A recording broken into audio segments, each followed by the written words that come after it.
నమస్కారం.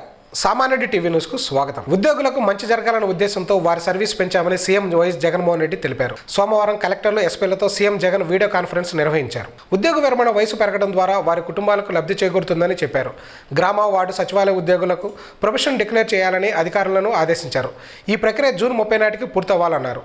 జూలై 1 నాటికి సచివాలయ ఉద్యోగులకు కొత్త జీతాలు అందుతాయని వెల్లడించారు. మిగిలిన 25% ఉద్యోగులు ప్రొఫెషన్ పరీక్షలు పూర్తి చేసేలా చర్యలు తీసుకోవాలని సూచించారు. మార్చి మొదటి వారంలో వారికి పరీక్షలు నిర్వహిస్తున్నట్లు ప్రకటించారు. పీఆర్సీ అమలు సహా ఉద్యోగుల కోసం ఎన్నో మంచి ప్రకటనలు చేశామన్నారు. ఆర్థిక వ్యవస్థను దృష్టిలో ఉంచుకొని ఉద్యోగులు సమన్వయంతో వ్యవహరించాలని కోరారు.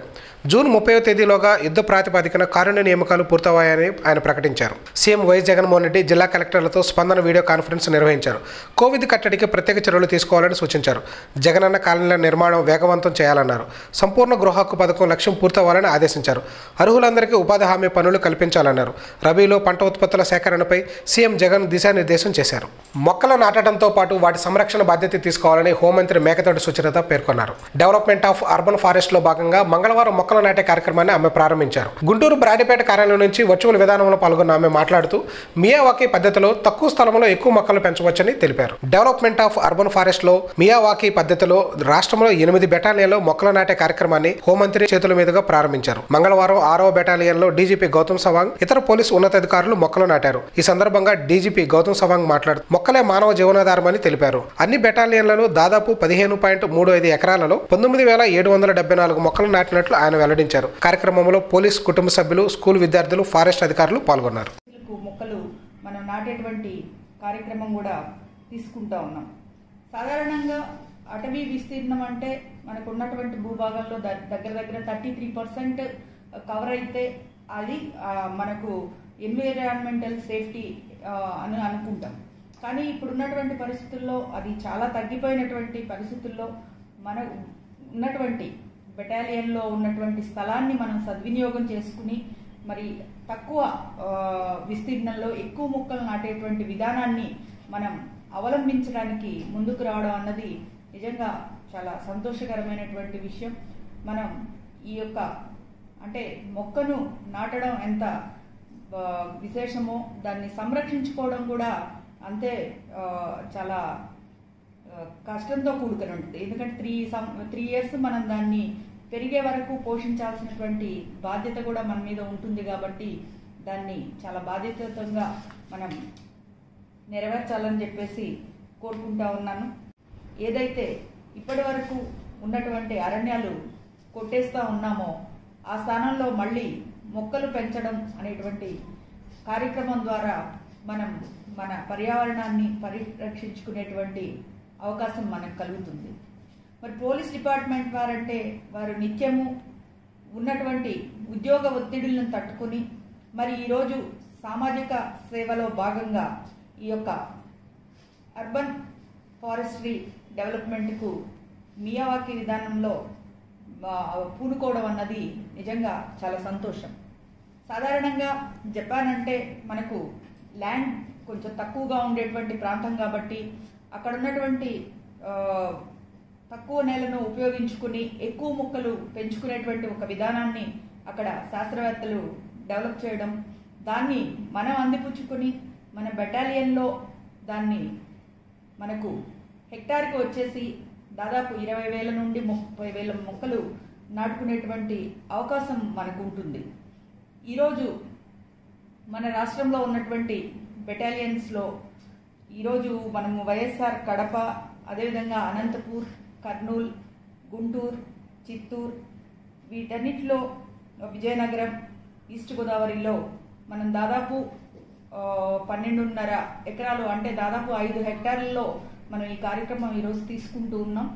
ఈ 5 హెక్టార్లలో అంటే దాదాపు 1,00,000 నుండి 1,30,000 మొక్కలు ఈ విధానంలో నాటుకోవడానికి అవకాశం ఉంటుంది. సమస్యల పరిష్కారానికి నేరుగా చర్చలు జరుపుదామని ఉద్యోగ సంఘాలకు ఏపీ ప్రభుత్వ సలహాదారు సజ్జల రామకృష్ణారెడ్డి సూచించారు. బుధవారం ఆయన మీడియా సమావేశంలో మాట్లాడుతూ సమస్యలుంటే పాయింట్ల వారీగా చెప్పాలని, మీరు చెప్పే వాటిని పరిష్కరిస్తామని ఆయన హామీ ఇచ్చారు. సమ్మె అవసరం లేకుండా సమస్య పరిష్కారం చేద్దామని చెప్పాం. ఉద్యోగ సంఘాలు 3 డిమాండ్లపైన పట్టుబడుతున్నాయన్నారు. ఉద్యోగుల సమస్యలను పరిష్కరించడానికి సిద్ధంగా ఉన్నామని, సమస్యను జటిలం చేసుకోవద్దని ఆయన సూచించారు. కరోనా నేపథ్యంలో ఆందోళన వద్దని సజ్జల విజ్ఞప్తి చేశారు. బల ప్రదర్శన చేద్దామని చూడడం సరికాదన్నారు. కొత్త పీఆర్సీతో ఎవరి జీతం జీతాలు తగ్గలేదని, ఉద్యమాలతో ఉద్యోగులకు నష్టం చేయవద్దని సజ్జలు కోరారు. సమ్మెకు దిగి ఉద్యోగులు ఏం సాధిస్తారని ఆయన ప్రశ్నించారు. ఉద్యోగుల కార్యాచరణను పక్కన పెట్టాలని సూచించారు. ద్వారా ప్రజలకు అందరూ కూడా ఎక్స్ప్లెయిన్ చేశాం. నిన్న అంతకుముందు ఏదైతే స్ట్రగుల్ కమిటీ సభ్యులు వాళ్ళు వచ్చి ఉద్యోగుల నుంచి 3 డిమాండ్లు అంటూ పెట్టారో అవే ప్రధానంగా తీసుకొచ్చి నిన్న మళ్ళీ అడిగారు. మెయిన్ జేఏసీ చైర్మన్ అందరూ వచ్చారు నిన్న. ఆ 3 ఇందులో 3 కూడా ఒక రకంగా రెడెండెంట్ అయితే వాటి వల్ల అది కాలం చెల్లింది, వాటికి అయిపోయింది, ఆ ప్రాసెస్ అయిపోయినాయి. శాలరీస్ ఆల్రెడీ అకౌంట్స్లో పడ్డాయి. జీవోలు ఏవైతే అంటున్నారో ఆ బేసిస్ మీదే దీని ఇంప్లిమెంటేషను, కొత్త శాలరీస్ పడినాయి. ఈ పిఆర్సీ రిపోర్ట్ బేస్ చేసుకుని గతంలో ఫిట్మెంట్ ఇదన్నీ ఫిక్స్ చేయడము, ఆ ప్రాసెస్లో వాళ్ళు ఇన్వాల్వ్ కావడం జరిగింది. అయితే ఈ 2 అయిపోయాయి. ఒక పిఆర్సీ రిపోర్ట్ జరుగుతున్నారు, అది కూడా పెద్ద దానివల్ల ఏమీ ఉపయోగం ఉండేది కాదు మీకు, ఎందుకంటే ప్రాసెస్ అయిపోయింది కాబట్టి దాని మీద పట్టుబట్టే బదులు నిజమైన ఇష్యూస్ ఏవైతే మీరు అనుకుంటున్నారో 1, 2, 3, 4 పిఆర్సీకి సంబంధించి ప్రధానమైనవి వాటి మీద మనం చర్చ మొదలు పెడదాము. సో దట్ అది ఎక్కడికో దగ్గరికి సానుకూలంగానో ఇంకో రకంగానో లీడ్ అవుతుంది. ఆ రకంగా పరిష్కారం చేసే ప్రయత్నం చేద్దామనేది ప్రపోజ్ చేశాం. అయితే ఈ 3 అయితేనే మేము తర్వాత దానికి పోగలం సార్ అని అన్నారు. పిఆర్సీ రిపోర్టు గురించి కూడా అది రెడెండెంట్ అయిందంటూ ఇప్పుడు మళ్ళీ దాన్ని తీసుకొచ్చి పట్టుదలగా ఎందుకు అడుగుతారు, అయినా సరే ఒకసారి ఆలోచించి చెప్తాను. తర్వాత అదే కన్వే చేశాం. 3 వల్ల ఏదైతే నిజంగా డిమాండ్, ఎందుకంటే అవి తీరిస్తే ప్రాబ్లం తీరుతుంది అనుకుంటారా అంటే కాదు, అసలు ప్రాబ్లం వేరే ఉంది అంటున్నారు. ఈ తీర్చడానికి కూడా అవకాశం లేని స్టేట్లో ఉన్నాం నిన్నటికి. ఈ దశలో చేయగలిగింది ఏమీ ఇది లేదు కాబట్టి నేరుగా చర్చలకు దిగుదాము, టైం వేస్ట్ చేయకుండా. సో అటు మీరు ఒక కార్యాచరణ పెట్టుకున్నారు కదా, ఆ కార్యాచరణ పర్పస్ ఏంటి, అది మొదలయ్యేలో కానీ వీలైనంత వరకు దాని అవసరం లేకుండా సమస్య రిజాల్వ్ అవుతుందేమో చూసే ప్రయత్నం. ఈ విషయంలో తొలిసారి అనుకుంటా ఎక్కడైనా ఈ ప్రభుత్వం మేము ముందు ఎక్కువ ఇంట్రెస్ట్ చూపాల్సి వచ్చింది. మీరందరూ గమనించారు, వెళ్ళి కూర్చోవడము, రండి మాట్లాడదాం అనడం, రోజు వాళ్ళకి ఫోన్లు చేయడము, జీవో లేకపోతే దానికి శాంక్టిటీ లేదంటే ఆ కమిటీకి జీవో ఇచ్చేయడం, ఇవి జరిగింది. ఎందుకంటే రప్చర్ పెరగవద్దు, గ్యాప్ పెరిగే కొద్దీ తర్వాత మళ్ళీ బ్రిడ్జ్ చేయడం కూడా కష్టమవుతుందనే ఉద్దేశంతో చేస్తాం. కానీ దురదృష్టవశాత్తు నేను ఈవినింగ్ మళ్ళీ చెప్పాము, దీని అయితే కాదు మీరు చర్చలకు అవుతారని. ఈరోజు ఉదయం కూడా we requested our GAD principal secretary Shashibhushan Kumar గారు, ఆయన వాళ్ళతో మాట్లాడి ఫోన్లో నిన్న మనతో మేము ఏదైతే ప్రపోజ్ చేశామో రియల్ ఇష్యూ, వాస్తవంగా మీరు అనుకుంటున్న సమస్య ఒకటి రైజ్ చేయండి, డిస్కషన్ స్టార్ట్ చేద్దామనే ప్రాసెస్కు వీఆర్ స్టిల్ ఓపెన్, వచ్చేయండి మాట్లాడదాం. ఏవైతే రెడెండెంట్ అయ్యాయో, వేటికైతే అర్థం లేదో మేము అడిగే వాటికి, శాలరీస్ పాత ఇవ్వాలనో వాటి, అవి పక్కన పెట్టేసి దీని దగ్గర కూర్చుందాం. సో దట్ మీరు పెట్టుకున్న కార్యాచరణ వీటి కూడా కొంత వాయిదా వేసుకుంటే ఈ సుహృద్భావ వాతావరణం పూర్తి చేయొచ్చని మళ్ళీ మార్నింగ్ రిక్వెస్ట్ చేయించాం. వాళ్ళు డిస్కస్ చేసుకొని చెప్తా ఉన్నారు, కానీ ఐ డోంట్ థింక్ శశిభూషణ్ గారు కూడా మీటింగ్లో ఉన్నట్టున్నారు. మరి ఆయనకు మెసేజ్ వచ్చిందేమో తెలియదు, లేదా మీకు మీడియాకి ఏమైనా వచ్చిందేమో తెలియదు. లేటెస్ట్ ఏమైనా వాళ్ళ మీటింగ్ అయ్యాక మాట్లాడారంటే అంటే చర్చలకి ఏం సిద్ధంగా లేదు సార్, కాకపోతే రేపు జరగబోతున్న చలో విజయవాడకి ముందస్తు అరెస్టులు చేస్తుంది గవర్నమెంట్ అని అంటున్నారు. అదే నాకు అర్థం కాదు, ఆ పరిస్థితి రాకూడదనే కదా ఇప్పుడున్న దాంట్లో. నార్మల్ పరిస్థితుల్లోనే అసలు సమ్మెకు పోకుండా ముందే అందరూ రోడ్లు ఎక్కడం అనేది, సమ్మె 6వ తేదీ రాత్రి అనుకున్నాక ముందు రోడ్డు ఎక్కడం అనేది కరెక్ట్ పద్ధతి కాదు. ఒక రకంగా రేపు చేయబోయేది బలప్రదర్శన అవసరం లేని చోట ఎవరి మీద ప్రదర్శన చేస్తున్నారు, తద్వారా వైషమ్యం పెంచుకోవడం ఒకటి చేయడానికి ఏం సాధిస్తారు. ఏదైతే రేపు చేస్తున్నారో దీంట్లో ఖచ్చితంగా పొలిటికల్గా యాంటీ గవర్నమెంట్ లైన్ ఉండేవాళ్ళు, రకరకాల శక్తులు ఎంటర్ కావడానికి అవకాశం ఉంటుంది. ఎందుకంటే ఒక్కొక్క లైన్ ఆఫ్ థింకింగ్ అలాంటి వాళ్ళు ఉన్నవాళ్ళు అక్కడ కూడా ఉంటారు. ఎవరెవరు చిన్నది పరిస్థితి అటు ఇటు అయినా, రెండోది కోవిడ్ ఒకటి ఉన్నందువల్ల ఖచ్చితంగా గ్యాదరింగ్ అలౌ చేయదు. ఆల్రెడీ దానికి సంబంధించిన డైరెక్షన్స్ కూడా కిందికి వెళ్ళాయి. అలాంటప్పుడు మీకే తెలిసి రేపు గవర్నమెంట్ అక్కడికి వస్తే హార్ష్గా ఉంటే ఇదవుతుంది, ఉండబోతోంది, అరెస్టు చేస్తారని వాళ్ళు మీరే తెలిసి దాని వరకు ఎందుకు తోసుకుంటూ పోతున్నారనేది ఒకసారి ఆత్మవిమర్శ చేసుకుంటే బెటర్ అనుకుంటున్నాను. నాయకులు వీళ్ళందరూ వచ్చిన వాళ్ళందరూ కూడా దీర్ఘకాలం అనుభవం ఉన్న నాయకులే. ఆ 20 మంది ఎంతమంది వచ్చిన వాళ్ళందరూ కూడా వాళ్ళ ఫీల్డ్స్లో. అందులో మీరు పెట్టుకున్నవి కాంప్లికేటెడ్ రకరకాలవి తెచ్చి ఒకదాని కింద పెట్టారు. దీంట్లో అన్ని డిమాండ్లు వేసేసారు.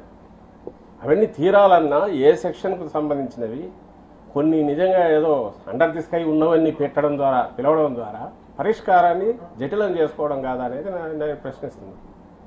ఇప్పుడు దాంట్లో సమాన వేతనానికి సమాన పనికి సమాన వేతనం ఇట్లాంటివన్నీ జనరల్ డిమాండ్స్.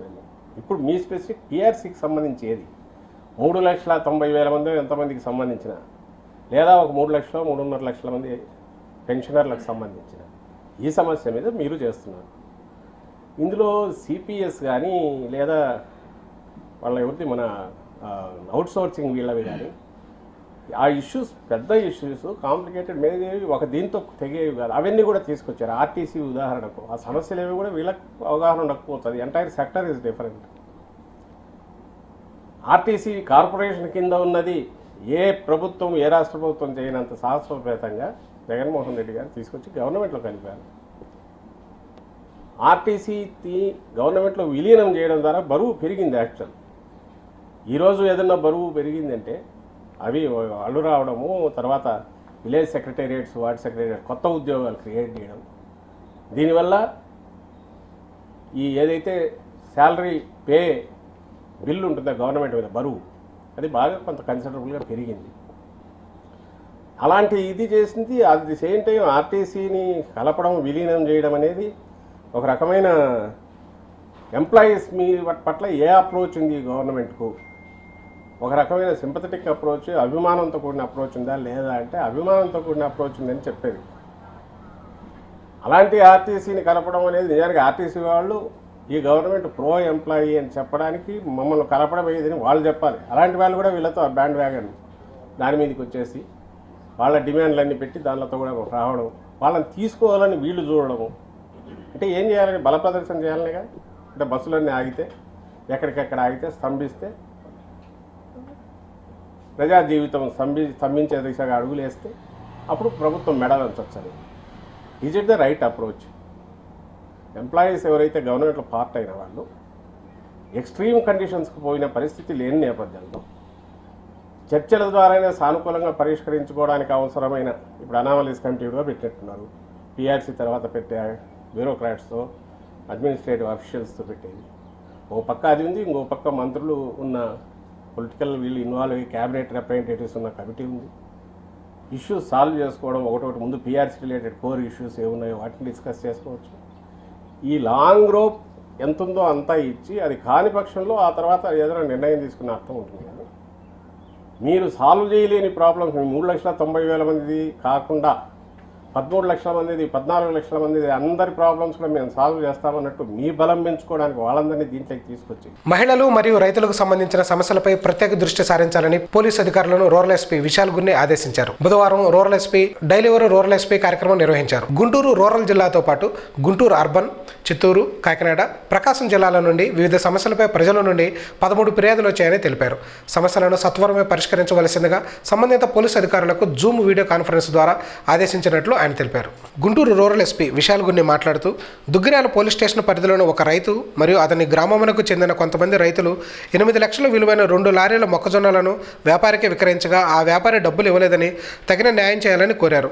ఈ కార్యక్రమంలో ఎస్పీ గారితో పాటు స్పందన సిఐ శ్రీనివాసరావు, కమ్యూనికేషన్ సిఐ శ్రీమతి సుజాత మరియు సిబ్బంది పాల్గొన్నారు. ఫ్యాక్ట్స్ ఏంటి?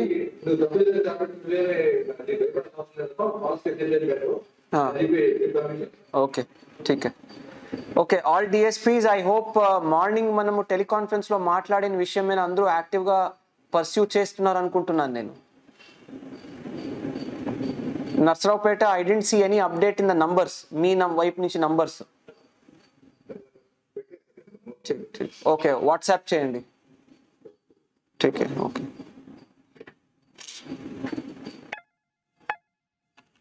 హలో సార్, నమస్తే సార్. యా ప్రకాష్ గారు చిత్తూరు జిల్లా నుంచి మాట్లాడుతున్నారు సార్.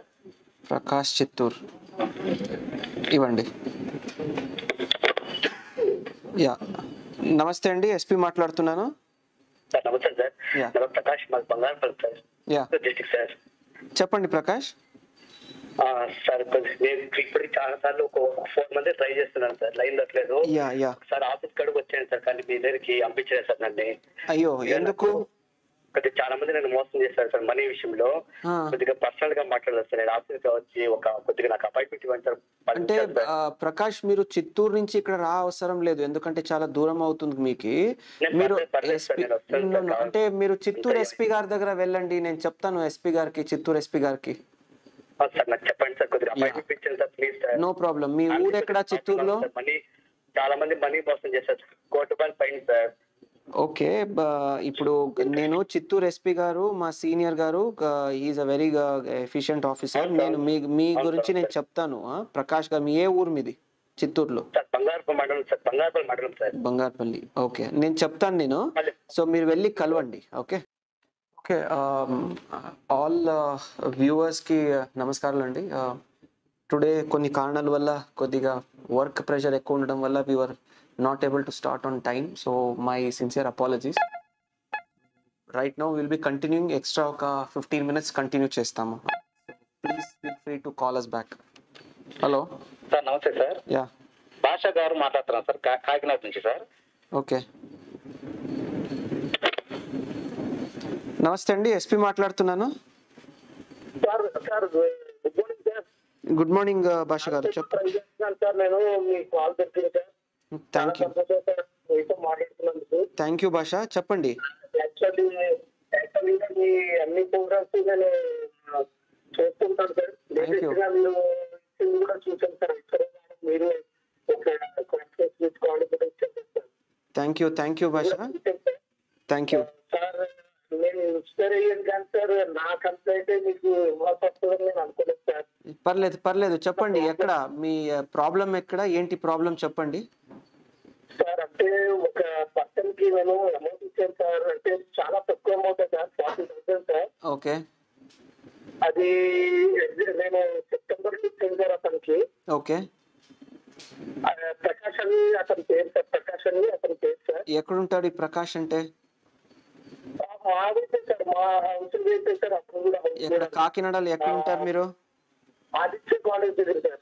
ఆదిత్య కాలేజ్ దగ్గర. ఓకే సరే. ఓకే, మీరు లోకల్ ఇన్స్పెక్టర్ గానీ, ఎస్ఐ గారు గానీ, ఎస్పీ గారిని కలిసారా? సార్ నాకు సార్ మిడిల్ క్లాస్ సార్, కొంచెం ప్రైవేసీ అంత దూరం అన్నది సార్. ఏం భయం లేదు. మీరు ఫస్ట్ లోకల్ మీ సిఐ గారు ఎవరున్నారు అక్కడ? ఐ థింక్ కాకినాడ 2 టౌన్ వస్తుంది అనుకుంటాను. ఇది ఒకసారి వెళ్ళి సిఐ గారిని కలవండి. మళ్ళీ ఏమైనా మీరు రిజాల్వ్ కాకపోతే నేను ఎస్పీ గారికి ఇన్ఫార్మ్ చేస్తాను. ఓకేనా? సరే ఓకే భాష, ఒక్కసారి మీరు పర్సనల్ ఒక్కసారి సిఐ గారికి మీరు చెప్తాను. ఆదిత్య కాలేజ్ నాకు ఐడియా ఉంది, నేను చెప్తాను ఆ ఏరియాకి, ఆ ఇన్స్పెక్టర్కి తప్పకుండా నేను చెప్తాను. ఓకే, థ్యాంక్ యూ భాష. నమస్తే. నమస్తే.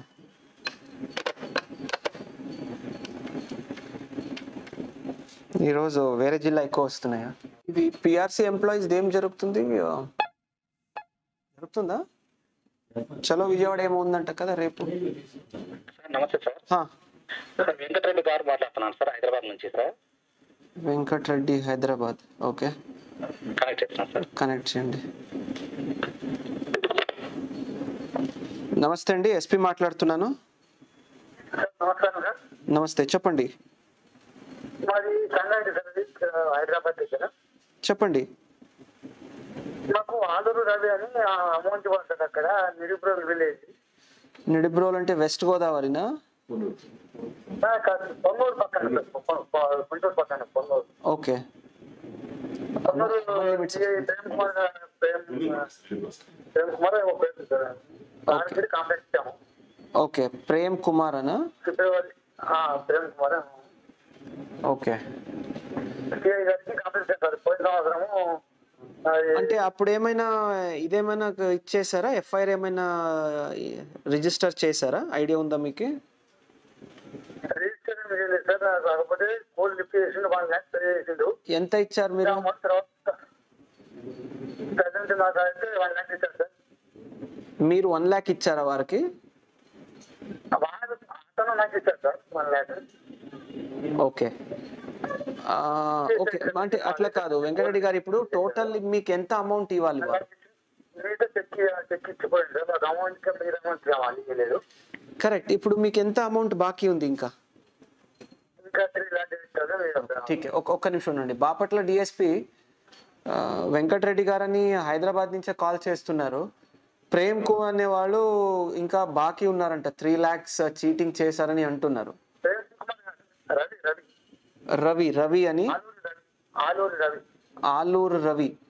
ఓకే, సో ఒకసారి మీరు కంప్లైంట్ తో మాట్లాడి నంబర్ తీసుకోండి. And then in case he says FIR is not registered, so first register an FIR. దాని బేసిస్ మీద you can ensure what justice can be done. Okay, okay ఠీక్ హై వెంకటరెడ్డి గారు, మాట్లాడతాం మేము తప్పకుండా. We'll resolve this. తప్పకుండా will do that. Okay, done. సరే, నేను ఆల్రెడీ చెప్పాను. ఇప్పుడు డిఎస్పీ గారు నా ముందనే ఉన్నారు, నేను మాట్లాడాను ఇప్పుడు. Okay, thank you. నమస్తే అండి, ఎస్పీ మాట్లాడుతున్నాను. నమస్తే సార్, నా పేరు మధుమంచి సంపూర్ణ. చెప్పమ్మా. మా వారు రైల్వే కాంట్రాక్టర్ సార్. ఓకే అమ్మా. అయితే కరోనాతో చనిపోయారు. ఓకే అమ్మా. అంటే రైల్వే వర్క్ మెటీరియల్ కోసం కలకత్తా కర్తవ్య ఎంటర్ప్రైజెస్ వారికి 26 లక్షలు ఇచ్చారు సార్. ఓకే అమ్మా. అది బ్యాంక్ ట్రాన్సాక్షన్ ద్వారానే చేశారు. ఓకే. అయితే అనుకోకుండా కరోనాతో చనిపోయారు. ఓకే అమ్మా. అవి ఇవ్వమంటే అసలు ఇవ్వట్లేదు. ఓకే అమ్మా, ఎక్కడుంటారు అర్బన్ లో అమ్మా మీరు? మేము ఎస్ఎన్ కాలనీలో ఉంటాం సార్. పట్టాపురం పోలీస్ స్టేషన్కి వెళ్ళాము. అమ్మ, పట్టాపురం పోలీస్ స్టేషన్ లో ఎవరైనా మీరు అప్రోచ్ అయ్యారమ్మా? ఎవరైనా మాట్లాడారా మీతో? రెహమాన్ సార్ ఉంటారు కదా, అతను వెళ్ళారు. కాకపోతే ఒక 20 రోజులు అలా తిరిగాము. FIR ఫైల్ చేయలేదు. ఓకే ఓకే, చెప్పండి. కలకత్తా వాళ్ళకి ఇప్పుడు మెటీరియల్ రాలేదు, డబ్బులు ఇవ్వమంటే అతను ఇవ్వట్లేదు. అసలు ఆ కలకత్తా నాకేమో హిందీ రాదు. అమ్మా ఒక్క నిమిషమ్మా, నేను అర్బన్ ఎస్పీ గారిని లైన్ లో తీసుకుంటాను. ఒక్క నిమిషమ్మా. నేను మా ఇన్స్పెక్టర్ గారు అక్కడ పట్టాపురం ఇన్స్పెక్టర్ గారితో మాట్లాడతారు. ఓకే, ఫస్ట్ FIR రిజిస్టర్ చేసి అది ఎట్లా మీకు హెల్ప్ చేయాలని చూస్తానమ్మా. సరేనమ్మా. వైఎస్ఆర్ కాంగ్రెస్ పార్టీ పాలనలో గుంటూరు నగరం అభివృద్ధి పదంలో నడుస్తుందని గుంటూరు పశ్చిమ నియోజకవర్గ శాసనసభ్యులు మద్దాలగిరి అన్నారు. సోమవారం గుంటూరు పశ్చిమ నియోజకవర్గంలోని ఏటీ అగ్రహారం 11వ లైన్ మెయిన్ రోడ్ను 30, 23వ డివిజన్లలో లక్షల రూపాయలతో సిమెంట్ రోడ్లు, సైడ్ డ్రైన్స్లను అభివృద్ధి కార్యక్రమాలకు ఆయన శంకుస్థాపన చేశారు. స్థానిక 30వ డివిజన్ పరిధిలోని ఏటీ అగ్రహారం 11వ లైన్లో 29 లక్షలతో చేపట్టిన పలు అభివృద్ధి పనులకు జరిగిన శంకుస్థాపనలో కార్యక్రమంలో గుంటూరు పశ్చిమ నియోజకవర్గ ఎమ్మెల్యే మద్దాలగిరి పాల్గొన్నారు. ఈ సందర్భంగా ఎమ్మెల్యే మీడియాతో మాట్లాడుతూ వైసీపీ పాలనలో గుంటూరు ప్రగతి పరుగులు తీస్తుందని వివరించారు. ఏటీ అగ్రహారం మెయిన్ రోడ్డు విస్తరణ పనులు త్వరలోనే ప్రారంభమవుతాయని చెప్పారు. 2.5 కోట్లతో నూతనంగా డ్రైన్స్ నిర్మిస్తున్నామని, 6 కోట్లతో 4-వే రోడ్డు వేస్తున్నామని వెల్లడించారు. 30వ డివిజన్ సమగ్ర అభివృద్ధికి కట్టుబడి ఉన్నామని వివరించారు. ఈ కార్యక్రమంలో స్థానిక కార్పొరేటర్ అచ్చాల వెంకటరెడ్డి, డాక్టర్ రవి, సోర్సాని వెంకటరెడ్డి, కోటయ్య, నరేష్, లక్ష్మారెడ్డి, శ్రీరాములు తదితరులు పాల్గొన్నారు. ఈరోజు ఏటీ అగ్రహారం 30వ వార్డు సంబంధించి ఇక్కడ 20 లక్షల రూపాయలతో ఇవాళ వర్కులు చేసుకోవడం జరుగుతూ ఉంది. డ్రైన్స్ అలాగే ప్యాచ్ వర్క్ సంబంధించి యూజీడీ మూలంగా ఇబ్బంది పడ్డ రోడ్లు మొత్తానికి కూడా ప్యాచ్ వర్క్ సంబంధించి వాటికి కూడా మొత్తం 20 లక్షల రూపాయలు కేటాయింపులు చేయడం జరిగింది. మరి అలాగే ఈరోజు నగరం పాలనలో కూడా మరి సుమారు 50 నుండి 60 లక్షల రూపాయల వర్కులు కూడా ఈరోజు అక్కడ శంకుస్థాపన చేయడం జరుగుతుంది. మరి ముఖ్యంగా ఏటీ అగ్రహారం సంబంధించి మెయిన్ రోడ్ మొత్తం కూడా ఆర్డీ ఇప్పటికే చివరి స్థాయిలో పూర్తి చేసుకొని ఉంది. మరి నష్టపరిహారం కానివ్వండి, బాండ్స్ కానీ ఇష్యూ చేసిన తర్వాత డెఫినెట్గా ముందు పెద్ద ట్రైన్స్తో ఈ వర్కులు కూడా స్టార్ట్ అవబోతూ ఉన్నాయి. 2.5 కోట్ల రూపాయలతో డ్రైన్స్, అలాగే 5 కోట్ల రూపాయలతో, 6 కోట్ల రూపాయలతో మరి 4-వే రోడ్డు కూడా ఇక్కడ ప్రారంభం చేద్దాం. ఎందుకంటే మరి ఏటీ అగ్రహారం వాసుల చిరకాల కోరిక మరి ఈ రోడ్డు కూడా బాగుండాలి, ఎక్స్టెన్షన్ చేయాలని, మరి త్వరలోనే వాళ్ళ కోరిక కూడా తీరుస్తామని చెప్పి తెలియజేయడం జరుగుతుంది. మరి ముఖ్యంగా ఈరోజు గుంటూరు నగరంలో పశ్చిమ నియోజకవర్గంలో సుమారుగా మరి 28 కోట్ల రూపాయలు వర్కులు ఆల్మోస్ట్ ఆల్ అన్నీ కూడా ఇంకా 4-5 రోజుల లోపల అన్నీ కూడా ప్రారంభం అయిపోతూ ఉన్నాయి. మరి ఈ వర్కులు అవ్వగానే మళ్ళీ నెక్స్ట్ వర్కులు కూడా రేపు మార్చిలో కొత్త వర్కులు కూడా ఇష్యూ చేయడం కూడా జరుగుతుంది. కాబట్టి మరి ప్రజలు కూడా మరి అర్థం చేసుకోవాలి. ఇవాళ కోవిడ్ మూలంగా ఇబ్బందులు పరిస్థితులు ఉన్నా సరే ఎక్కడ గుంటూరు నగరం తప్పితే ఈరోజు రాష్ట్రంలో కూడా ఎక్కడ కూడా ఇంత ఇదిగా ఇన్ని వర్కులు కూడా స్టార్ట్ అయిన పరిస్థితి లేదు. డెఫినెట్గా గుంటూరు నగరంలో ఉన్న రోడ్లన్నీ కూడా మరి పూర్తి చేసే బాధ్యత తీసుకొని ముందుకెళ్తా ఉన్నాం. డెఫినెట్గా ఒకరోజు లేట్ అయితే అవ్వచ్చు, కానీ డెఫినెట్గా ఇవన్నీ కూడా కన్సాలిడేట్ చేసుకొని మరి ఈ రోడ్లు అండ్ డ్రైన్స్ని మరమ్మతులు చేసే విధంగా ముందుకెళ్తాను మీ అందరికీ కూడా తెలియజేస్తాను. అలాగే ఈరోజు మా కార్పొరేటర్ గారు వెంకటరెడ్డి గారు మరి ఈ కార్యక్రమంలో మిగిలిన కార్పొరేటర్లు మరి అందరూ కూడా పాల్గొన్నారు. వాళ్ళందరికీ కూడా మరి అలాగే లోకల్గా వచ్చేసిన నాయకులందరికీ కూడా హృదయపూర్వక అభినందనలు తెలియజేసుకుంటున్నాను. అభివృద్ధి పనులు శంకుస్థాపన చేసిన మన ఎమ్మెల్యే గౌరవనీయులు మద్దాల గిరిధర్ గారికి మరియు నా తోటి కార్పొరేటర్లకి, ఇక్కడ స్థానికంగా చేసిన పెద్దలకు, ముఖ్య నాయకులకు అందరికీ ధన్యవాదాలు తెలియజేస్తున్నాను. ఈ రోజున యూజీడీ వర్క్ చేసి వదిలేసిన ప్యాచ్ల వల్ల వర్షాకాలం వస్తే ప్రజలు చాలా ఇబ్బంది పడుతున్నారు. ఆ ఇబ్బందులు గమనించి ముఖ్యంగా 30 లక్షల రూపాయలతో ఇంతకుముందు 10 లక్షల రూపాయల వర్కులు చేయడం జరిగింది. ఇప్పుడు 20 లక్షల రూపాయలు 19 లక్షల రూపాయలు యూజీడీ ప్యాచెస్ కోసం వాడడం జరుగుతుంది. ఈ 11 లైన్ ఏటెకరం 11 లైన్ ఎప్పుడో కాలనీ కట్టినప్పుడు వేసిన డ్రైన్స్ ఇవి. ఆ డ్రైన్స్ బాగా పాడైపోయి వాటర్ బాగా ఇబ్బంది పడుతుంటే 10 లక్షల రూపాయలతో ఈ డ్రైన్స్ ఈరోజు శంకుస్థాపన చేయడం జరిగింది. అలాగనే వార్డులో అభివృద్ధి కార్యక్రమాలకి మన ఎమ్మెల్యే గారు బాగా సహకరిస్తూ మేము ఏ కార్యక్రమం ఏది అడిగినా కానీ డెవలప్మెంట్ యాక్టివిటీ ప్రతిదీ మాకు సహకరిస్తూ ఉన్నందుకు ఎమ్మెల్యే గారికి ముందుగా ప్రత్యేక ధన్యవాదాలు తెలియజేస్తున్నాం. ఇంకా చాలా అభివృద్ధి చేయాల్సిన కార్యక్రమాలు చాలా ఉన్నాయి. మాది బాగా వెనుకబడిన ప్రాంతం, రోడ్లు ఎప్పటి నుంచో అభివృద్ధికి నోచుకోక బాగా ఇబ్బందులు ఉన్న పరిస్థితి. కాబట్టి మాకు ఇంకా డెవలప్మెంట్కి సహకరించవలసిందిగా మన ఎమ్మెల్యే గారిని కోరుకుంటూ, అలాగనే ఏటీఆర్ మెయిన్ రోడ్డు ఈ గవర్నమెంట్ వచ్చిన దగ్గర నుంచి మేము కార్పొరేటర్ దగ్గర నుంచి ఎమ్మెల్యే గారు, మేయర్ గారు ప్రత్యేక దృష్టి పెట్టి ఈ రోడ్డు వైండింగ్ కార్యక్రమాన్ని పూర్తి చేయాలని సంకల్పం జరిగింది. ఆల్రెడీ ఆర్డీపీ అప్రూవల్ కూడా అయిపోయింది. ఇక రోడ్డు వైండింగ్ చేయటమే ఆగింది.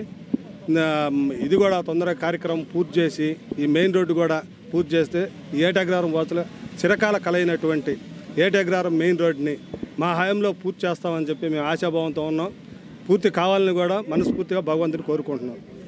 కరోనా నియంత్రణలో ప్రతి ఒక్కరూ భాగస్వాములు కావాలని జీజీహెచ్ సూపరింటెండెంట్ జి ప్రభావతి పిలుపునిచ్చారు. గుంటూరులోని భారత కమ్యూనిస్ట్ పార్టీ కార్యాలయం మల్లవలింగం భవన్లో కోవిడ్ కేర్ టెలి వైద్య సేవల కేంద్రాన్ని బుధవారం ఆమె ప్రారంభించారు. ప్రతి ఒక్కరూ కోవిడ్ నిబంధనలను తప్పక పాటించాలని సూచించారు. డాక్టర్ ప్రభావతి మాట్లాడుతూ ప్రతి ఒక్కరూ అప్రమత్తంగా ఉండాలని సూచించారు. కమ్యూనిస్ట్ కార్యాలయంలో కోవిడ్ సర్వీస్ ప్రారంభించడం సంతోషంగా ఉందని తెలిపారు.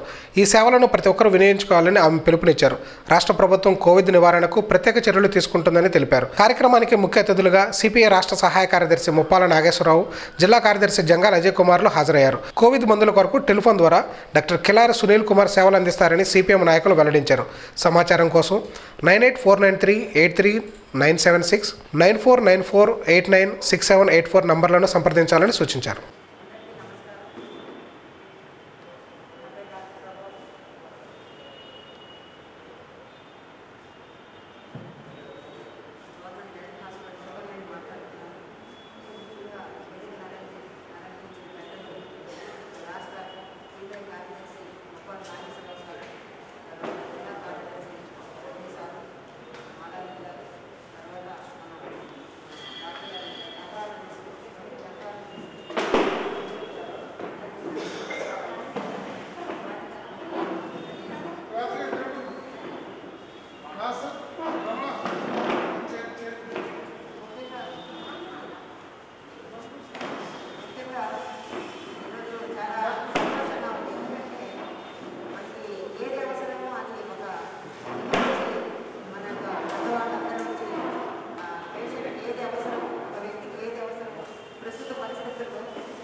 ఎఫెక్ట్ అవుతుంది. నేను చూసిన నా యొక్క అనుభవంలో ఈ జనవరి 1 నుంచి మాకైతే జనవరి ముందు హాస్పిటల్ సర్వీసెస్ 25 కేసులు మాత్రమే నమోదయ్యాయి.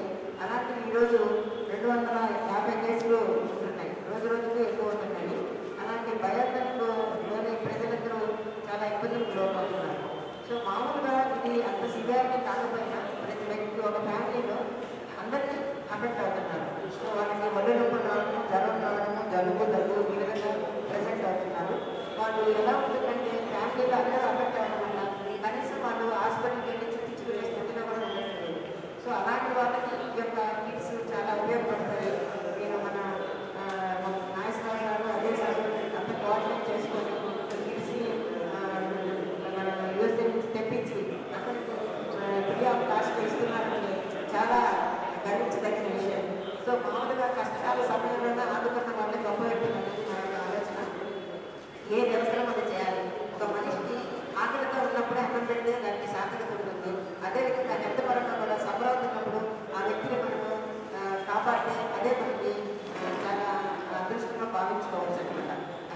ఉన్న వాళ్ళ దగ్గరికి వెళ్ళి మాట్లాడి వాళ్ళకి మద్దతు ఇచ్చినా అది ఉపయోగం ఉండదు.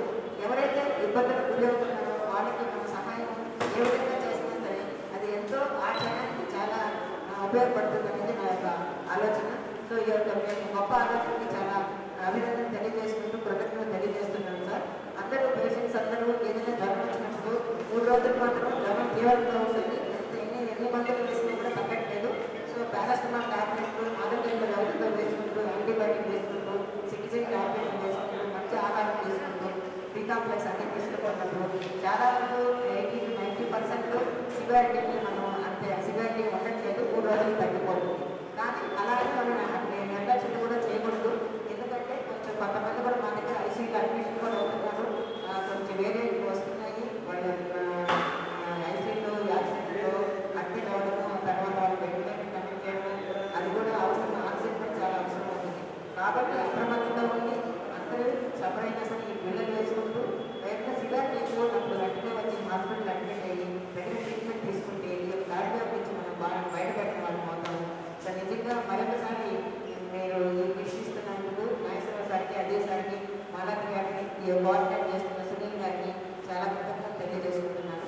ఈ అవకాశం ఇచ్చినందుకు అందరికీ ధన్యవాదాలు తెలియజేస్తున్నాను. Thank you.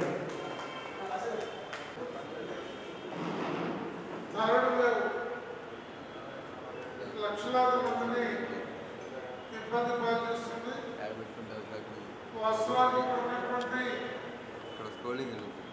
నాతో పాటు మా ఫ్యామిలీ, అజయ్ కుమార్ ఫ్యామిలీ, గరిగారి ఫ్యామిలీ, రాధాకృష్ణ గారి ఫ్యామిలీ, నా పక్కన చంద్రశేఖర్ ఫ్యామిలీ తెలిసి అందరూ కూడా ఈ 20 రోజుల్లో ఎఫెక్ట్ అయినటువంటి వాళ్ళని, కాకపోతే ఇది ప్రాణాంతకం కాకుండా ప్రభుత్వ వైపు నుండి ప్రత్యేకంగా ప్రభుత్వ వైద్య సిబ్బంది వైపు నుండి, వైద్యశాలల నుండి, ప్రైవేట్ డాక్టర్స్ వైపు నుండి మొత్తం తగు జాగ్రత్తలు తీసుకోవడం కారణంగా ఇది స్వల్ప కష్టంతో బయటపడగలుగుతూ ఉన్నాం.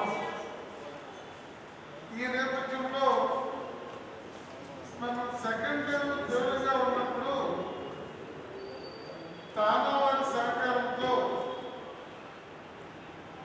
ఒకే రోజు 1150 కిట్స్ని మన జనరల్ హాస్పిటల్లో సూపరింటెండెంట్ గారి డాక్టర్ ప్రభాత్ గారి సహకారంతో పంపిణీ చేశాం. ఆ రోజైతే ఒక రకంగా విశ్వాసమే. మేమందరం లోపలికి వెళ్ళి 38 minutes లోపలే ఉండి పంపిణీ చేశాం. బయట రాగానే ఒక డెడ్ బాడీ కనపడింది. అందరూ ఒక క్షణం కొద్దిగా ఆందోళన గురయ్యారు. అయితే మేము భయపడుతున్నది ఒక భాగం అయితే మన వాళ్ళు చాలామంది మన అడిగినటువంటి మాలాద్రి, చంద్రశేఖరు, నాసర్జీ వీళ్ళందరూ కూడా వార్డులో వచ్చి నిలబడి ధైర్యంగా తోడ్పడినటువంటి పరిస్థితి ఆలోచన కోసం చైతన్య వీళ్ళందరూ కూడా ఉంటూ ఉంటారు.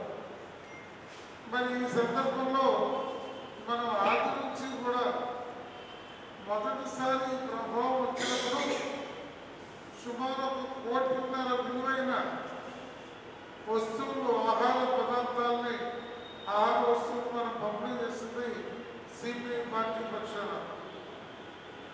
రెండోసారి జిల్లా అంతా కూడా మందులు పంపిణీ చేయగలిగాం. ఇప్పుడు ఈ థర్డ్ వేవ్ సందర్భంగా మనము ఈరోజు ఈ సెంటర్ని ఓపెన్ చేయాలి అని మన యుఎస్లో ఉన్నటువంటి మన మిత్రులు చేతుల్లో ఫౌండేషన్ వారికి సహాయం అడిగాం. వాళ్ళకి కొంత పరిమితంగానే మనకి మెడిసిన్స్ పంపించారు. తెలంగాణ గవర్నమెంట్ డోర్ తిరిగి లిస్ట్ అవుట్ చేసి ఈ ప్రాబ్లం ఉన్న వాళ్ళందరూ కూడా కిట్ పంపిణీ చేస్తున్నారు. అలాగే ఇంకా అనేక స్వచ్ఛంద సంస్థలు చేస్తున్నాయి. మన రాష్ట్ర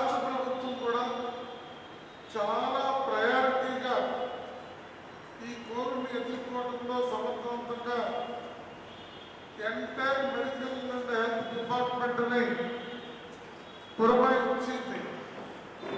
ప్రత్యేకంగా చెప్పాలంటే మన సూపరింటెండెంట్ గారు రాష్ట్రంలో ఉన్న వాళ్ళందరికన్నా కూడా మంచి పేరు ప్రతిష్టలు తెచ్చుకొని అతిపెద్ద ప్రభుత్వ జనరల్ హాస్పిటల్లో అద్భుతమైన సర్వీస్ చేస్తూ పేదవాళ్ళకి చాలా అందుబాటులో ఉంచి ప్రైవేట్ హాస్పిటల్లో పెద్ద మొత్తంలో డబ్బు ఖర్చు పెట్టుకునేటువంటి పరిస్థితి లేకుండా వైద్య సేవలు అందించడంలో ఆమెని ఈ సందర్భంగా మనందరి తరఫున కూడా సూపరింటెండెంట్ గారిని ప్రత్యేకంగా నేను అభినందనలు తెలియజేస్తున్నాను. మరి ఈరోజు ఈ కేంద్రాన్ని ఎంతమందికి అవసరమైతే అంతమందికి మనం అక్కడ పెట్టినటువంటి 7 ఐటమ్స్ ఉచితంగా పంపిణీ చేయడానికి మనం బాధ్యత పెట్టుకున్నాం. అవసరాన్ని బట్టి దాతలు కూడా దొరుకుతారు మంచి పని చేసేటప్పుడు. దీనికి మెడికల్ ఆఫీసర్గా ఆయన ప్రాక్టీస్ అన్ని ఒకవైపున ఉన్నప్పటికీ కూడా టెలి మెడికల్ హెల్ప్ కాబట్టి సునీల్ గారి నెంబర్లో బయలుదేశాము. ఆ నెంబర్కి ఫోన్ చేసినటువంటి వాళ్ళకి వాళ్ళు ఫోన్ చేస్తే వాళ్ళకి కావాల్సినటువంటి సలహాలు చెప్పి ఈడ పంపిస్తారు. ఈడకు వచ్చినటువంటి వాళ్ళకి కింద లైబ్రరీ ఉంది. ఆ లైబ్రరీని ఈ సెంటర్గా మనం ఉపయోగపెట్టుకుంటాము. అందులో ఒక లైబ్రరీలో ఒక అమ్మాయి ఉంటుంది, మన రమణగా ఉంటారు. ఇంకా అవసరమైతే మరొకరు కూడా మనం ఉంచి అవసరాన్ని బట్టి ఏ టైంలో వచ్చినా ఈ మందులు అందించేటువంటి పద్ధతుల్లో సిపిఐ పార్టీ ఈ చొరవ తీసుకుంది. దీనికి టెలి మెడికల్ సిస్టమే కాబట్టి రాష్ట్రంలో ఎక్కడి నుంచైనా సరే ఫోన్ చేసి సలహా తీసుకోవచ్చు. అందుబాటులో ఉన్న వాళ్ళు మనం ఇచ్చే ఉచిత మందులు బయట ఏవైతే షాప్లో కొనుక్కుంటారో అలాంటి పక్కా మంచి కంపెనీలకు సంబంధించిన వాటిని మనం ఇప్పుడు ఏర్పాటు చేస్తున్నాము. ఈ సెంటర్ నిర్వహణకు అంగీకరించిన డాక్టర్ పిల్లల సునీల్ గారికి కూడా ఈ సందర్భంగా ధన్యవాదాలు తెలియజేస్తూ దీన్ని ప్రారంభించవలసిందిగా డాక్టర్ ప్రభాకర్ గారిని నేను ఈ సందర్భంగా కోరుతున్నాను. దీన్ని చొరవ తీసుకున్నటువంటి మన నగర పార్టీ కార్యదర్శి నారాయణ, మన విద్యార్థి యువజన నాయకులు నాసంగి చైతన్య, మిగిలిన వాళ్ళందరూ కూడా నేను ఈ సందర్భంగా అభినందిస్తున్నాను. దానికి ఇప్పుడు ప్రభాకర్ గారు, సుబ్రహ్మణ్య గారు ఈనాటి కోవిడ్ కేర్ సెంటర్ని ప్రారంభ సభకి అధ్యక్షత వహించిన సిపిఐ రాష్ట్ర సహాయ కార్యదర్శి ఉప్పల్ నాగేశ్వరరావు గారు, అలాగే ఈ సెంటర్ని ప్రారంభించినటువంటి మంచి జనరల్ హాస్పిటల్లో ఒక రోల్ మోడల్గా గత అనేక మంది సూపరింటెండెంట్కి కూడా రోల్ మోడల్గా నిలిచినటువంటి శ్రీమతి ప్రభావతి గారు, అలాగే ఆపత్కాలంలో వాళ్ళ దగ్గర డబ్బులు ఉన్నాయా లేదా అనే ఆలోచన కూడా లేకుండా వచ్చిన పేషెంట్కి కిడ్నీ బాధితులు ఎవరైనా వెళ్తే వెంటనే స్పందించి ముందు వైద్యం చేసేటటువంటి అవసరమైన మందులు కూడా తెలియమానేటటువంటి సునీల్ గారికి, అలాగే మా నగరపాలక కార్యదర్శి కూర్చున్నటువంటి వాళ్ళందరూ కూడా ముందుగా ఈ సందర్భంలో ఒక అంశాన్ని ఈ దృష్టికి తీసుకురావచ్చున్నాను. ఒకనాడు కోవిడ్ అంటే ప్రపంచం లేదా భూగోళం భయోత్పాతంతో నిండిపోయి గందరగోళమైనటువంటి పరిస్థితుల్లో నుంచి ఇవాళ కరోనా వచ్చినటువంటి వాళ్ళు లేదా ఒమిక్రాన్ వచ్చినటువంటి వాళ్ళు కొంత ధైర్యంతో మనం ఫేస్ చేయగలం దీన్ని అనేకటువంటి మనోధైర్యాన్ని తీసుకురావడంలో అబావతి గారు లాంటి డాక్టర్లు, సునీల్ గారు లాంటి డాక్టర్లు చేసినటువంటి అద్భుతమైనటువంటి కృషి వాళ్ళ ప్రజల్లో అవేర్నెస్ కలగడానికి ప్రధాన కారణం. అందుకని వాళ్ళ ఎన్ని సంస్థలు ఎన్ని రకాలుగా సహాయ సహకారాలు అందించిన ఇంకా జనాభాలో అది పెద్ద దేశం కాబట్టి ప్రతి పట్టణంలో కూడా అత్యంత ఎక్కువ ఉంది కాబట్టి ఇవాళ అందరూ కూడా తమ తమ స్థాయిలో సహాయ సహకారాలని ఈ చేతన ఫౌండేషన్కి తోడు అందించాల్సినటువంటి అవసరం ఉంది. అలాగే ఇవాళ మందులు ఇప్పుడు ఈ ఇచ్చేటటువంటి మందులు కూడా కొనుక్కోలేనటువంటి వాళ్ళు కూడా రోజువారీ కుటుంబం చేసుకునేటటువంటి వాళ్ళు అనేక మంది ఉంటా ఉన్నారు. ఇవాళ టెస్ట్ చేయించుకొని డైరెక్ట్గా మెడికల్ షాప్కి వెళ్ళే వాళ్ళ సంఖ్య కూడా విపరీతంగా పెరిగిపోతూ ఉంది.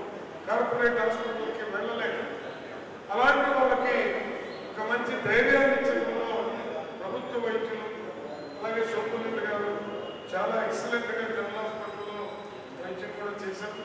చాలా పీక్ టైంలో కూడా సెకండ్ వేవ్లో కూడా మా వైపు నుంచి ఒక అభ్యర్థులు పెట్టినప్పుడు మేడం గారికి మెసేజ్ పెడితే ఎంతో గట్ట పెట్టించినటువంటి సందర్భాలు అనేక గుర్తిస్తాము.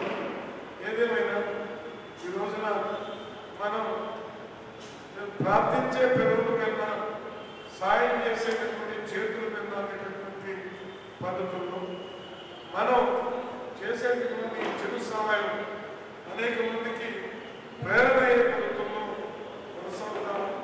దీనికి వెంటనే అంగీకరించినటువంటి మన సునీల్ గారికి అలాగే ఎందుకంటే ఫోన్లు వాళ్ళు వస్తున్నాయి రిసీవ్ చేసుకోవడం మన పనులతో జరుగుతుంది. అలాగే మన జిల్లా కార్యాలయ కార్యదర్శి కమిటీ రమణ ఎప్పుడు అందుబాటులో ఉన్నాడు ఫోన్కి. ఆయన ఫోన్ చేస్తే ఈ కిట్లు వాళ్ళకి పేషెంట్స్ ఎవరు చెప్తున్నారో వాళ్ళకి అందజేసే కార్యక్రమం ఈ మందులన్నీ కూడా కింద గురుకుల వెంకటేశ్వర గ్రంథాలయంలో ఏర్పాటు చేయబడుతుంది. ఇంకా కొంతమంది సంస్థలు కూడా అడుగుతున్నాం, వాళ్ళు కూడా ఇస్తామంటున్నాం. అవన్నీ కూడా మీతో జమ చేసి ఈ పద్ధతుల్లో చేస్తాం. అందుకని ఇవాళ ఈ ప్రారంభం రాబోయే రోజుల్లో కోవిడ్ అంతమైపోయింది, ఇక అయిపోయింది అనేంత వరకు చాతనైనన్ని రోజులు సాధ్యమైనన్ని రోజులు సిపిఐగా మేము కొనసాగిస్తామని దానికి అన్ని వర్గాల నుంచి కూడా సహాయ సహకారాలు పేషెంట్ కోసం కావాలని విజ్ఞప్తి చేస్తూ సెలవు తీసుకుంటున్నాం. కేంద్ర ఆర్థిక మంత్రి నిర్మలా సీతారామన్ ప్రవేశపెట్టిన బడ్జెట్ డిజిటల్ వైపు పరుగులు తీసి మధ్యతరగతి ప్రజానీకాన్ని వెక్కిరించిందని ఛాంబర్ ఆఫ్ కామర్స్ అధ్యక్షుడు ఆతుకూరు ఆంజనేయులు పేర్కొన్నారు. ఈ బడ్జెట్ తో కేవలం కార్పొరేట్స్ కు మాత్రమే లబ్ధి చేకూరుతుందని, పేద ప్రజానీకానికి ఎలాంటి ఉపయోగం లేదని ఛాంబర్ ఆఫ్ కామర్స్ అధ్యక్షులు ఆతుకూరు ఆంజనేయులు విమర్శించారు. బుధవారం స్థానిక ఛాంబర్ ఆఫ్ కామర్స్ జిల్లా కార్యాలయంలో ఏర్పాటు చేసిన మీడియా సమావేశంలో ఛాంబర్ ఆఫ్ కామర్స్ అధ్యక్షులు ఆతుకూరు ఆంజనేయులు మీడియాతో మాట్లాడుతూ కేంద్ర ప్రభుత్వం ప్రవేశపెట్టిన బడ్జెట్ వలన సామాన్యులకు వానగురింది ఏమీ లేదని ఆవేదన వ్యక్తం చేశారు. ఈ బడ్జెట్ వలన ఇన్కమ్ ట్యాక్స్ పేయర్స్కి ఎలాంటి ప్రయోజనం లేదన్నారు. అలాగే వ్యవసాయ రంగ అభివృద్ధి పెద్దగా కేటాయింపులు జరపకపోవడం దారుణమన్నారు. ఒకే దేశం ఒకే పన్ను నినాదం కాగితాలకే పరిమితమైందని పెదవి విరిచారు. ఎల్ఐసి సంస్థను ప్రైవేటీకరణ చేయడం దుర్మార్గమన్నారు. ఏపీకి ప్రత్యేక హోదాతో పాటు విభజన చట్టంలోని హామీలు అమలు చేయాలని డిమాండ్ చేశారు. ఈ సమావేశంలో ఛాంబర్ ఆఫ్ కామర్స్ సభ్యులు గార్లపాటి సత్యనారాయణ, టిఎల్వి వీరాంజనేయులు, కృష్ణమూర్తి, రాంబాబు, రంగా రామకృష్ణ తదితరులు పాల్గొన్నారు. సామాన్యుడికి నువ్వు 80 లక్షల ఇల్లు కట్టించి ఫ్రీగా ఇచ్చే పరిస్థితిలో ఇన్కమ్ ట్యాక్స్ కట్టినటువంటి కానీ మధ్యతరగతి కుటుంబం కానీ సొంత ఇల్లు కట్టుకోవాలి అంటే వాళ్ళకి ఇన్కమ్ ట్యాక్స్ రాయితీ ఇస్తే, వడ్డీ రాయితీ ఇస్తే ఎక్కువ మంది కట్టుకునే ఆలోచన ఉంటుంది. కానీ ఏమిటి వాళ్ళకి ఇల్లు ఇస్తున్నాం మంచి కార్యక్రమే కానీ మధ్యతరగతి కుటుంబీకులు ఇటు డిఎస్టీ పెంచడం, రేట్లు పెంచడం, ఉత్పత్తి తగ్గిపోవడం, దీనివల్ల సామాన్యుడికి నడ్డు విడిచే పరిస్థితి పడింది. కానీ బడ్జెట్లో ఎక్కడ కూడా లాభసాటిగా ఉన్నట్టుగా లేదు. మీరు రిక్వెస్ట్ ఏంటంటే గవర్నమెంట్ని జిఎస్టీ తప్పనిసరిగా కొన్ని వస్తువుల మీదైనా పూర్తిగా తగ్గించి మినిమం 10% కంటే ఎక్కువ ఉండకూడదని డిమాండ్ చేసినప్పుడు కూడా అది ఎక్కడ తగ్గించకుండా హైయెస్ట్ 28% జిఎస్టీ పెట్టడం జరిగింది.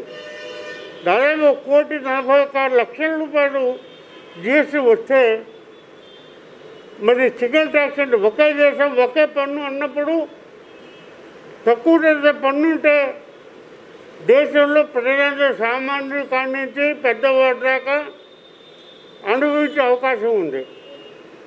ఏది జాతీయం చేసినా ఎల్ఐసి కూడా బాండ్లు అమ్ముతామన్నారు.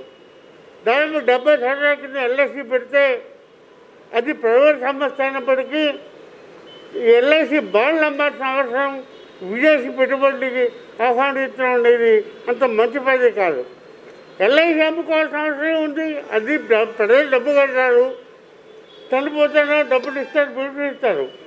కానీ అది కూడా ప్రైవేట్ చేయటం లేదా అనేది చాలా ఇబ్బంది కాదు. ఎందుకంటే ప్రైవేట్ చూస్తున్నాం మనం, ఇది పూర్తిగా రాదు. లాభం కోసం ప్రజలను చేస్తామన్న పరిస్థితి మనం చూస్తూ ఉన్నాం.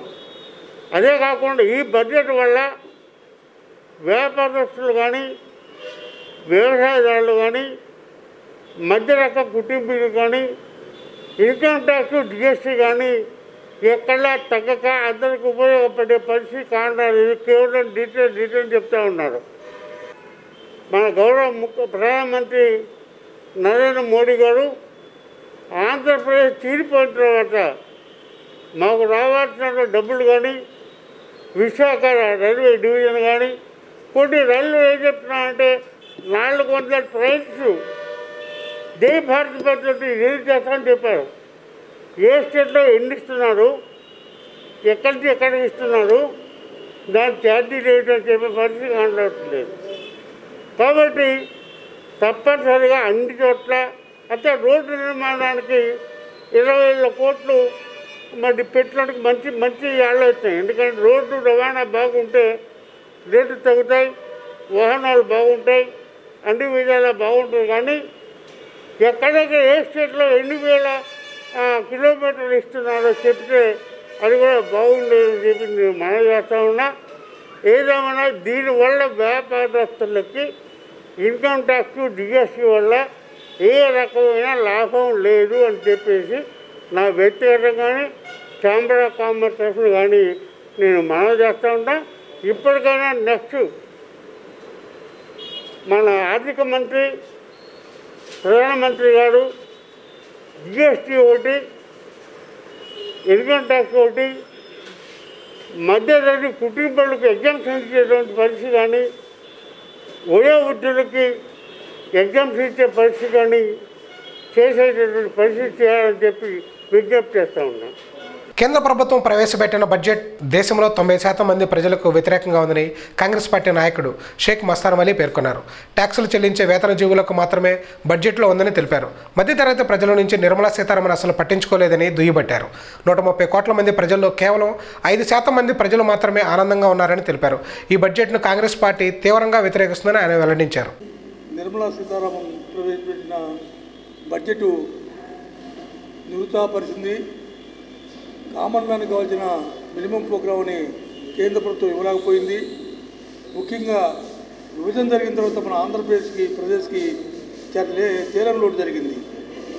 ఎందుకంటే రాష్ట్ర ముఖ్యమంత్రి అనేక రకాల కేసుల్లో ఇబ్బందులు ఉండడం వల్ల కానీ, టీడీపీ అధినేత చంద్రబాబు నాయుడు అతని మీద కేసులు ఉండటం వల్ల కానీ, అదేవిధంగా పవన్ కళ్యాణ్ జనసేన పార్టీ వాళ్ళు తొత్తుగా ఉండటం వల్ల కానీ కేంద్ర ప్రభుత్వాన్ని నిలదీసి రాష్ట్రానికి జరుగుతున్న అన్యాయాన్ని మరి ఎండగట్టి తీసుకురాలేకపోయారు. రాష్ట్ర ముఖ్యమంత్రి మరి 25 మంది పార్లమెంట్ మెంబర్లు గెలిపించినా, రాష్ట్ర ప్రజలకు ఓటేసినా 2.5 ఇయర్స్లో కూడా కేంద్ర ప్రభుత్వాన్ని నిగుదీసి ఏ కార్యక్రమాన్ని సాధించలేకపోయాడు. కేంద్ర ప్రభుత్వానికి పూర్తిగా దాసోహం అయ్యాడు. దానివల్ల రాష్ట్రానికి తీవ్ర అన్యాయం జరుగుతుంది. ప్రత్యేక హోదా లేదు, రాష్ట్రానికి ఆ రోజుల్లో విభజన చట్టంలో పెట్టిన హామీలు దానికి కావాల్సిన నిధులు తీసుకురాలేదు. అదేవిధంగా వెనుకబడిన ప్రాంతాల అభివృద్ధికి మనం బోర్డులు వేయమని చెప్పి అడిగాం, ఆ బోర్డులు కూడా లేవు, వాటికి కావాల్సిన నిధులు లేవు.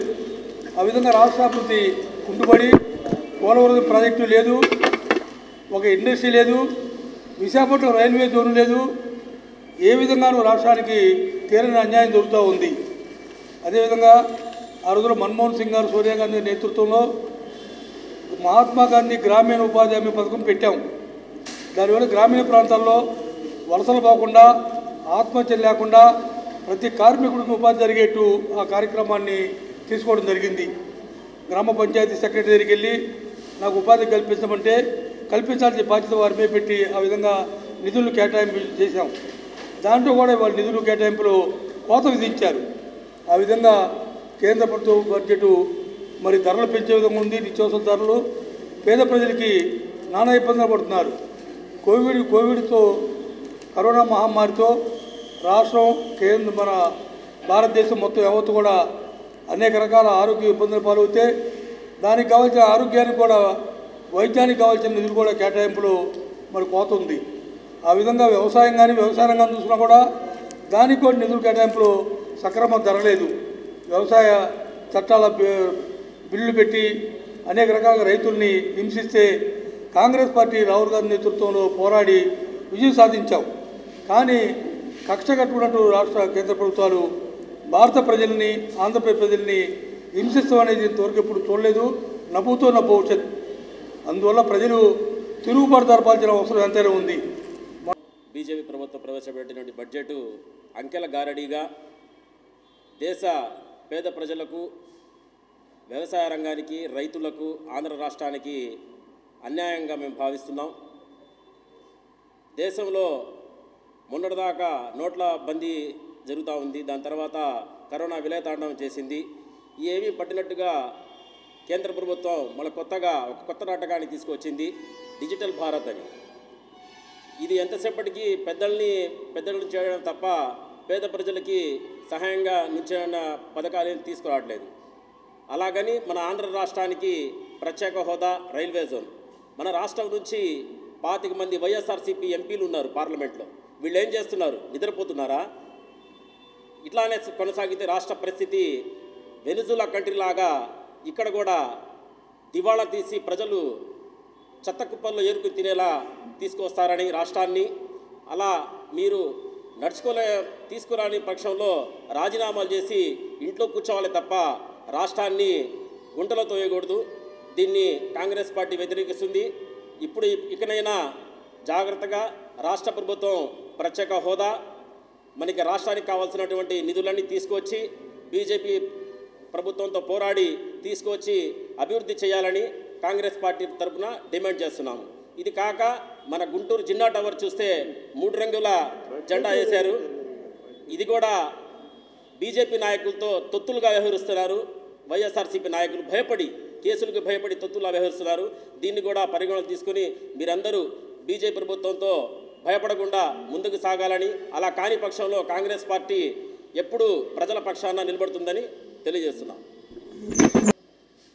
దేశ ఆర్థిక శాఖ మంత్రి శ్రీమతి నిర్మలా సీతారామన్ గారు 39,48,000 కోట్ల రూపాయల బడ్జెట్ ప్రవేశపెట్టినటువంటి విధానం, ఆ యొక్క మాటలు చూస్తూ ఉంటే 95% భారత జాతికి వ్యతిరేకమైనటువంటి బడ్జెట్గా కాంగ్రెస్ పార్టీ భావిస్తూ ఉంది.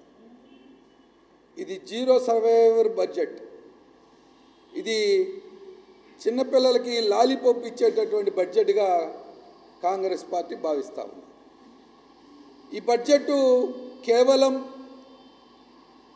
130 కోట్ల మందికి వ్యతిరేకంగా 5 కోట్ల మందికి లబ్ధి చేకూర్చేటటువంటి బడ్జెట్గా కాంగ్రెస్ భావిస్తూ ఉంది. ఎక్కడ కూడా న్యాయబద్ధంగా చెల్లించేటటువంటి ట్యాక్స్ పేయర్స్, వేతన జీవులందరినీ కూడా మోసం చేశారు. మధ్యతరగతి కుటుంబీకులందరినీ కూడా ఎక్కడా వెసులుబాటు కల్పించకుండా మోసం చేసినటువంటి బడ్జెట్గా కాంగ్రెస్ పార్టీ భావిస్తూ ఉంది.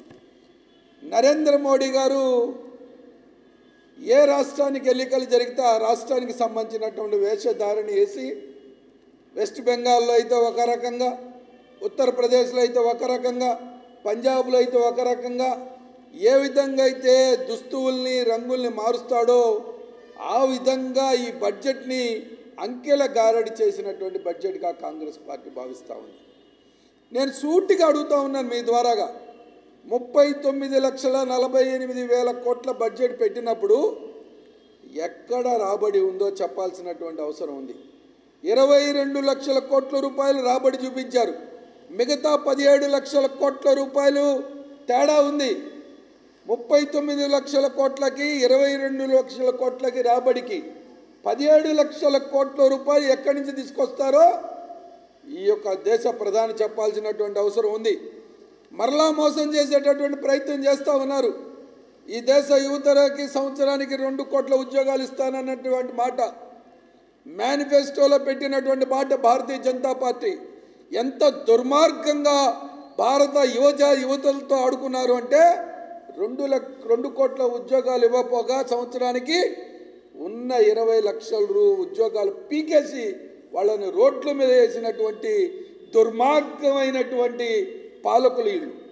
ఇవాళ మరలా నిర్మలా సీతారామన్ గారు రాబోయేటటువంటి రోజుల్లో 50 లక్షల ఉద్యోగాలకు రూపకల్పన చేస్తామని చెప్తా ఉంటే నరేంద్ర మోడీ గారు చెప్పిన మాట అబద్ధం అని చెప్పి స్పష్టంగా తెలిపోయింది. సంవత్సరానికి 2 కోట్ల ఉద్యోగాలు ఇస్తానన్న మాట అబద్ధం అన్నటువంటి మాటకి భారతదేశ యువతకి ప్రధానమంత్రి క్షమాపణ చెప్పాలని చెప్పి కాంగ్రెస్ పార్టీ డిమాండ్ చేస్తూ ఉంది. మీ అందరికీ తెలుసు, రకరకాలైనటువంటి డ్రెస్సులతో పాటుగా రకరకాలైనటువంటి మాటలు గారడి మనం అప్పుడప్పుడు చూస్తున్న కొంతమంది పాపం వలస జాతువులు గారడీ చేస్తూ ఉంటారు. గారడీ చేసే విధంగా ఒక సంవత్సరమేమో ఆత్మనిర్భయ బడ్జెట్ అంటాడు, ఒకసారి స్వచ్ఛ భారత్ బడ్జెట్ అంటాడు, ఒకసారి మేక్ ఇన్ ఇండియా బడ్జెట్ అంటాడు. ఇవాళ డిజిటల్ ఇండియా పేరు మీద మరలా 130 కోట్ల మందిని మోసం చేసేటటువంటి బడ్జెట్ మరలా ఈ కాంగ్రెస్ పార్టీ ఆ విధంగా భావిస్తూ ఉంది. ఇవాళ సింపుల్ లాజిక్ 95% నష్టపోతున్నారనేటటువంటి దానికి మేము ఉదాహరణ చెప్తాం. ఇవాళ ఏ విధంగా వ్యవసాయ రంగం దేశంలో చాలా వైరస్లు వస్తూ ఉన్నటువంటి పరిస్థితిలో వైరస్కి ప్రత్యేకమైనటువంటి హెల్త్ రంగానికి బడ్జెట్ కేటాయింపులు జరగాల్సినటువంటి అవసరం ఉందా లేదా? దీని మీద ఒక్క మాట మాట్లాడలేదు. వ్యవసాయ రంగానికి ఒక్క మాట మాట్లాడలేదు. చదువులకు సంబంధించినటువంటి దానిలో ఎక్కడా మాట్లాడలేదు. కేవలం ఒక్కటి మాత్రం చెప్పారు, స్కూళ్ళల్లో 200 ఛానళ్ళు తీసుకొచ్చి వీళ్ళ యొక్క మతోన్మాదాన్ని పిల్లల మీద కూడా విషం చింపాలనేటటువంటిది తీసుకొచ్చేటటువంటి ప్రయత్నాన్ని కాంగ్రెస్ పార్టీ తీవ్రంగా ఖండిస్తూ ఉంది. వ్యవసాయ రంగాన్ని మోసం చేశారు, హెల్త్ రంగాన్ని మోసం చేశారు, యువతకు ఉద్యోగాలు ఇవ్వకుండా మోసం చేశారు.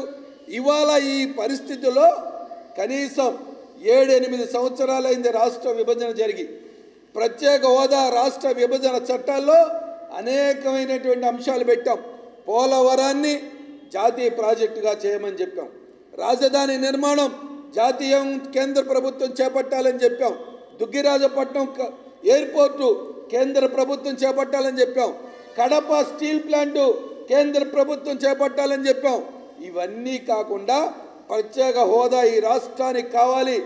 ఇవాళ ఈ యొక్క అసమర్థత ప్రభుత్వాలు, నాడు చంద్రబాబు నాయుడు, ఇవాళ జగన్మోహన్ రెడ్డి, ఇవాళ కలిసి 6 లక్షల కోట్ల రూపాయలు ఈ 7 సంవత్సరాలు చేస్తే కుంగిపోతున్నటువంటి ఈ రాష్ట్రాన్ని ఆదుకోవాల్సినటువంటి అవసరం ఈ యొక్క చాతగాని దద్దమ్మ ప్రభుత్వం మీద ఉందా అని చెప్పి నేను ప్రశ్నిస్తూ ఉన్నాను. ఇవాళ ఈ రాష్ట్రాల ఇంకో మాట అన్నారు, 400 కొత్త రైళ్లు వందే మాత్రం పేరు మీద రైళ్లు తీసుకొస్తారంట. నేను అడుగుతూ ఉన్నాను, గతంలో ప్రకటించినటువంటి రైలు మార్గాలకే దిక్కు లేదు అంటే ప్రజలకు ఎప్పుడప్పుడు మర్చిపోతారని చెప్పి గతంలో ఇక్కడి నుంచి మనకు డబలింగ్ ఉంటుంది, బీబీ నగర్ దాకా డబలింగ్ అనేది ఒకటి పెట్టారు. ఇక్కడి నుంచి మనకి నడికుడి మార్గం నుంచి కాళహస్తి రోడ్డు ఉంది, దాని మీద కేటాయింపులు పెట్టలేదు. ఇక్కడి నుంచి తెనాలి వరకు డబలింగ్ లైన్లో పూర్తిగా సరిపడ కేటాయింపులు జరగలేదు. ఈ రాష్ట్రానికి పోలవరానికి కూడా బడ్జెట్ కేటాయించలేదు. మొన్నటిదాకా ఏమన్నారు, అమరావతి రాజధాని ఉన్నప్పుడు రాజధాని విషయము అది రాష్ట్ర ప్రభుత్వం తీసుకోవాలన్నారు. 3 రాజధానుల చట్టాలు వెనక్కి తీసుకున్నారు. ఇవాళ ఇక్కడ దుర్మార్గమైనటువంటి బీజేపీ ఆలోచన విధానం ఏంటి, అయ్యా మేము అమరావతికి మద్దతు ప్రకటించామనేటటువంటి పెద్ద మనుషులు ఇవాళ సిఆర్డీఏ పరిధిలోకి వెళ్ళింది. అమరావతి సిఆర్డీఏలో పరిధిలోకి వెళ్తే ఎందుకు కేటాయింపులు చేయకుండా, ఎందుకు ఈ యొక్క ఆంధ్ర రాష్ట్రాన్ని మోసం చేస్తూ ఉన్నారో బీజేపీ వాళ్ళు ఈ రాష్ట్ర ప్రజలకు చెప్పాల్సినటువంటి అవసరం ఉంది. రెడ్డి గారు ఎంత దుర్మార్గంగా మాట్లాడారంటే నిజంగా ఆడిటర్ అనిపించాడు. ఏ యొక్క కార్పొరేట్ కంపెనీ కనపడితే వాడికి తొత్తుగా రికార్డులు చేయడంలో బాగా మాస్టర్ విజయసాయిరెడ్డి గారు. నిన్నేమో ప్రపంచంలో పెగాసిస్ అనేటటువంటి ఒక సాఫ్ట్వేర్ కంపెనీని ద వైర్ కంపెనీ దగ్గర 2017లో నరేంద్ర మోడీ గారు కాన్ఫిడెన్షియల్గా కాంట్రాక్ట్ జరిగింది. 300 మంది పేర్లలో పెగాసిస్ ద్వారాగా వాళ్ళ యొక్క ఫోన్లు ట్యాపింగ్ జరిగిందని చెప్పి న్యూయార్క్ టైమ్స్ ఆఫ్ ఇండియాలో చెప్పిన మాటని ఉదాహరిస్తూ ఇవాళ కూడా ప్రపంచ విలేకరి ఎస్ భారతదేశంలో 300 జడ్జీలు కానివ్వండి, మాజీ జడ్జీలు కానివ్వండి, ఇప్పుడున్నటువంటి మంత్రులు కానివ్వండి, రాహుల్ గాంధీ గారు కానివ్వండి, కాంగ్రెస్ పార్టీలో కానివ్వండి, అనేక మంది నంబర్లు ట్యాపింగ్ జరిగినాయి అని చెప్తే దాని మీద ఒక్క మాట మాట్లాడకుండా ఉన్నటువంటి ఈ యొక్క మౌన ప్రధానమంత్రిని నోరు విప్పి దీని మీద మాట్లాడాలని చెప్పి కాంగ్రెస్ డిమాండ్ చేస్తూ జగన్మోహన్ రెడ్డి గారు రాష్ట్ర ప్రయోజనాల కోసం నోరు విప్పాలి. మీ యొక్క సొంత ఎజెండా ఏదైనా ఉంటే మీరు తర్వాత మాట్లాడుకోండి. రాష్ట్ర ప్రజల యొక్క గౌరవాన్ని తాకట్టు పెట్టద్దు. రాష్ట్ర ప్రజల యొక్క జీవనాన్ని నరేంద్ర మోడీ దగ్గర తాకట్టు పెట్టద్దు. వెంటనే నీకున్న 28 మంది ఎంపీలని తీసుకెళ్ళి చొక్కా పట్టుకొని నిలయాల. ఇటువంటి చేతగాని ప్రభుత్వం తెలుగు రాష్ట్రానికి మరీ ముఖ్యంగా ఆంధ్ర రాష్ట్రానికి మొండి చేయి చూపిస్తున్నటువంటి నరేంద్ర మోడీ నిలదీయాల. నీకు చేత కాదు, నేను అసమర్థుణ్ణి, నాకు లోపాయికారిగా వాళ్ళతో ఒప్పందాలు ఉన్నాయంటే మమ్మల్ని తీసుకెళ్ళండి, మేము చొక్కా పట్టుకొని నిలేస్తాం. ఎట్లా ఇవ్వడో ప్రత్యేక హోదా ఎట్లా ఇవ్వడో ఇవాళ నేను ఇంకో మాట అడుగుతా ఉన్నాను. ప్రత్యేక హోదా అనుభవిస్తున్నటువంటి ఈశాన్య ప్రాంతాల్లో, ఉత్తరాంచల్ ప్రాంతాల్లో ఇవాళ 30% ఇన్సెంటివ్స్, అంటే ఒక్కో రాష్ట్రానికి 4,000 కోట్లు 5,000 కోట్లు ఇన్సెంటివ్ ఈ బడ్జెట్లో ప్రకటించారు.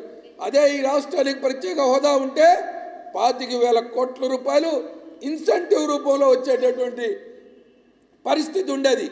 ఈ చేతగానటువంటి జగన్మోహన్ రెడ్డి గారు, చేతగానటువంటి ప్రతిపక్ష నాయకుడిగా నాటి చంద్రబాబు నాయుడు గారు, వీళ్ళ యొక్క తాకట్టు వ్యాపారాల వల్ల, వీళ్ళ యొక్క లోపాయికారి ఒప్పందాల వల్ల ఇవాళ తెలుగు ప్రజలు మరీ ముఖ్యంగా ఆంధ్ర రాష్ట్రాల యొక్క జీవన శైలి రేపు మరో పేదరికంతో కుంగిపోయేటటువంటి ప్రమాదం రాబోతా ఉంది.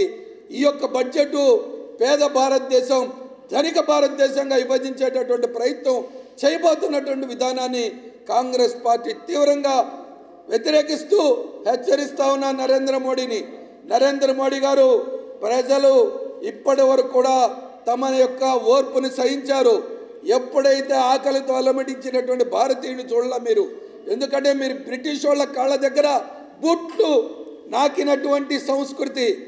భారతీయుడు కడుపు మండిన రోజున, తిరుగుబాటు జరిగిన రోజున మిమ్మల్ని ఎవడు కాపాడలేదని చెప్పి వెంటనే మార్చుకొని రాష్ట్ర దేశ ప్రజల యొక్క అవసరాలను గుర్తిరిగి బడ్జెట్లో మార్పులు తీసుకురావాలని, మీ మోసపూరితమైనటువంటి అంకెల గారాన్ని ఇకనైనా ఆపు చేయాలని చెప్పి కాంగ్రెస్ పార్టీ డిమాండ్ చేస్తూ ఉంది.